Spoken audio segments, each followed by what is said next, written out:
Bienvenue dans cette nouvelle vidéo FAQ. La question du jour, le stress, ami ou ennemi? Alors c'est une question qui revient souvent, et d'ailleurs on me pose souvent des questions sur les termes que j'utilise quand je parle de stress et de burn-out. Il faut savoir que je parle de stress fighter, donc dans l'idée de combattre le stress. Mais en fait le stress, alors le stress ami ou ennemi, avant de répondre, il faut savoir que le stress est complètement schizophrène en fait. Le stress, c'est à la fois une situation stressante ou perçue comme stressante, c'est le ressenti de stress, donc qui va être le fait de se sentir stressé, de se sentir menacé, donc un ressenti, ça va être aussi les manifestations du stress dans l'organisme, ce qui peut être l'accélération du rythme cardiaque, les muscles plus tendus, les mains moites, la gorge qui se serre, ce genre de choses. Donc c'est à la fois la situation, la perception du stress, le ressenti de stress et les manifestations du stress, qu'on appelle le stress, en tout cas en français, et c'est quelque chose qui est pas clair du tout quand on veut parler de stress. Donc le stress ami ou ennemi, à la base le stress est une réaction d'adaptation normale face à une situation perçue comme stressante qui permet de mobiliser ses ressources pour gérer cette situation stressante, et ensuite il y a un retour à la normale, et en fait le stress ça nous a permis de survivre face à des menaces, notamment dans les temps. On prend souvent l'exemple des mammouths, effectivement, autant des mammouths pour fuir par rapport à un mammouth, c'est très bien le stress, ça nous a permis de nous sauver les fesses assez souvent. Le problème c'est que actuellement on est entouré de choses qui nous paraissent stressantes, et en fait on a des problèmes de curseur bien souvent par rapport aux perceptions des situations de stress, et en fait un petit stress va nous faire monter dans les tours et nous mobiliser comme si on était face à un mammouth. On est très souvent sur les nerfs, mobilisés en situation de stress, et ce qui fait que trop de stress latent ou trop de petits stress répétés ou un gros stress qui dure longtemps va entraîner ce risque de burn-out. Donc on a une notion de stress qui a beaucoup évolué par rapport aux mammouths ancestraux, ce qui fait qu'on voit du stress un peu partout. Moi je dis souvent que le stress c'est du ciné, mais pas du cinéma. Du ciné pourquoi? Parce que ce qui caractérise le stress bien souvent c'est une impression de contrôle faible, donc ne pas avoir à la main le contrôle sur les événements, l'imprévisibilité, quand il se passe un truc qu'on n'avait pas prévu, ça peut être perçu comme stressant. La nouveauté, quand on est face à quelque chose de nouveau, ça peut être perçu comme stressant. Et l'ego menacé, ça c'est le E, donc ciné, C-I-N-E, contrôle faible, imprévisibilité, nouveauté, ego menacé. Et selon nos sensibilités qui sont très personnelles, on va plus réagir à l'un ou l'autre de ces quatre facteurs, on peut réagir aux quatre. Et ce sont des situations qui se répètent dans la vie courante, donc on est en permanence soumis au stress. Donc le stress est bien parce qu'il permet de nous préserver, mais être en permanence en situation de stress, ça devient nocif pour l'organisme, parce que là on va rentrer dans une situation donc, que j'expliquais, de cumul de stress chronique, et soit plein de petits stress répétés, soit un gros stress qui dure longtemps, et c'est ça qui va conduire au burn-out.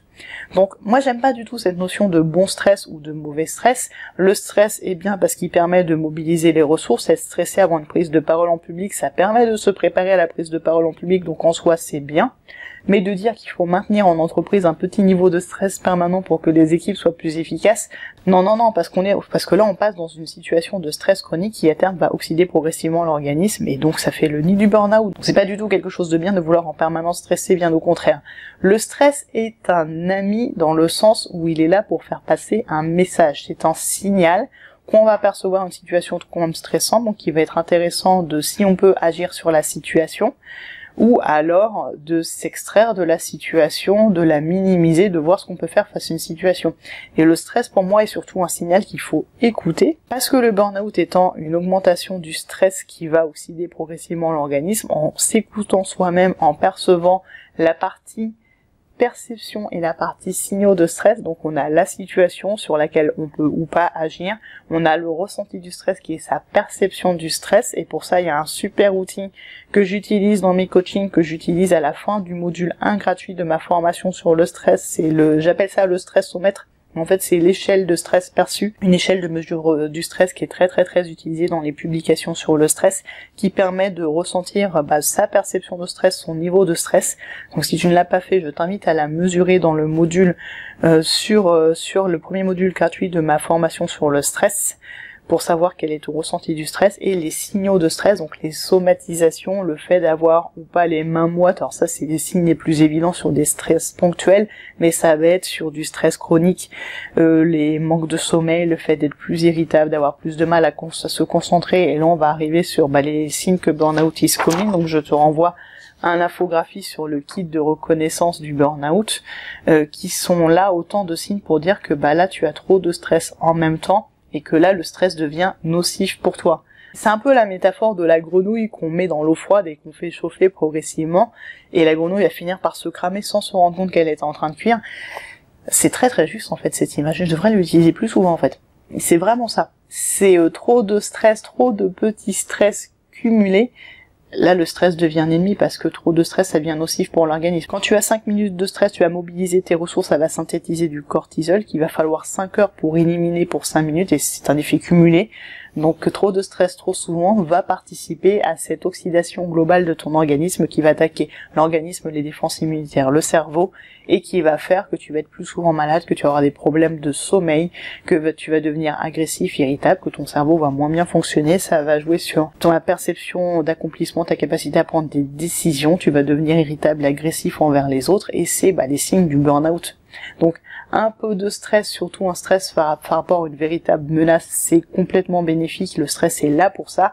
Trop de stress en permanence, c'est nocif, il faut se préserver, se faire des petits espaces et des bulles de récupération. Alors oui, je parle souvent de stress fighter dans l'idée de combattre son stress, mais plus dans le sens de ne pas se laisser envahir par ce stress, de la même façon que je lutte contre l'invasion du burn-out. C'est plus contre attention à l'excès, le stress en excès est nocif, et là il faut le combattre et agir contre ça. Et là je parle de stress fighter, mais si tu regardes bien, mon autre message et mon message principal, c'est de mettre du jeu, de s'écouter soi, d'écouter ses besoins, mettre en place et mettre en pratique ses talents, et de mettre du plaisir dans ce qu'on se fait. Et c'est le message final, et c'est le message le plus important que je veux faire passer, mais qui n'est pas entendable par quelqu'un qui est noyé par le stress, qui est en plein burn-in, donc juste avant le burn-out, quand il est vraiment noyé dans le stress, juste avant de s'effondrer. Si je dis non mais écoute-toi et fais des choses qui te font plaisir, il peut pas l'entendre, et c'est normal parce qu'il est dans le stress. Donc le stress fighter est une bonne façon d'essayer de vous faire arrêter à temps. Et ça, c'est pour ça que je le garde, et c'est pour ça que c'est mon premier terme, mais après on devient des maîtres du jeu tous ensemble. Et là, on écoute le stress redevient un messager, c'est un ami, il est là pour alerter, il faut juste savoir le détecter, savoir l'écouter, et prendre soin de soi, bien sûr. À bientôt pour une prochaine question, et n'hésitez pas à me poser des questions en commentaire, il va bientôt y avoir de nouvelles vidéos tournées, donc j'attends vos questions, n'hésitez pas, et prenez soin de vous.